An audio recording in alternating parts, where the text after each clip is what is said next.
তোমাদের সবার সাথে খুব সিম্পল একটা মটর পনির রেসিপি শেয়ার করি।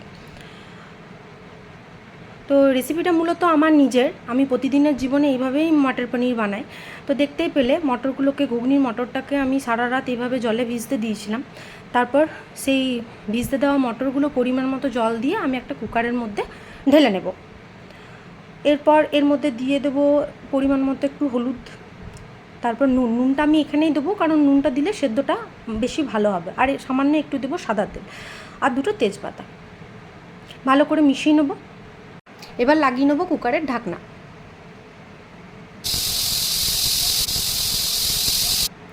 তারপর মোটামুটি 2-3টে সিটি ফেলার পর এখানে দেখতেই পাচ্ছ ঘুগনির মটরগুলো কত ভালো হয়ে সেদ্ধ হয়ে গেছে। এরপর দেবো কুকারের মধ্যে তেল, তারপরে দুটো কাঁচা লঙ্কা চিড়ে দেবো, তারপরে দিয়ে দেবো আদা রসুনের পেস্ট। এরপর একে একে হলুদের গুঁড়ো, জিরে গুঁড়ো, ধনে গুঁড়ো, সমস্ত যে শুকনো মশলাগুলো আছে, গুঁড়ো মশলা যেগুলো, সেগুলো দিয়ে দেবো। আমি খুব সামান্য মশলা এখানে দেবো, যে যার মতো মশলা এখানে আরও অন্য মশলা অ্যাড করলে দিতে পারো। তারপরে দিয়ে দেবো সামান্য একটু জল, নিয়ে ভালো করে এটাকে কষিয়ে নেবো। তারপর এটার মধ্যে দিয়ে দেবো সেই সেদ্ধ করা মটরগুলো। এরপর ভালোভাবে এটাকে মিশিয়ে নেবো। এখানে দেবো স্বাদ মতো মিষ্টি।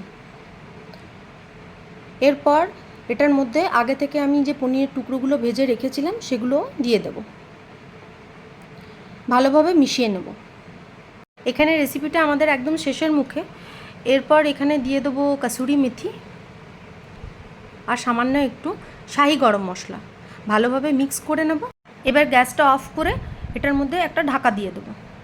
এতে গরম মশলা আর কাসুরি মেথির ফ্লেভারটা তরকারিটার মধ্যে ভালোভাবে যাবে।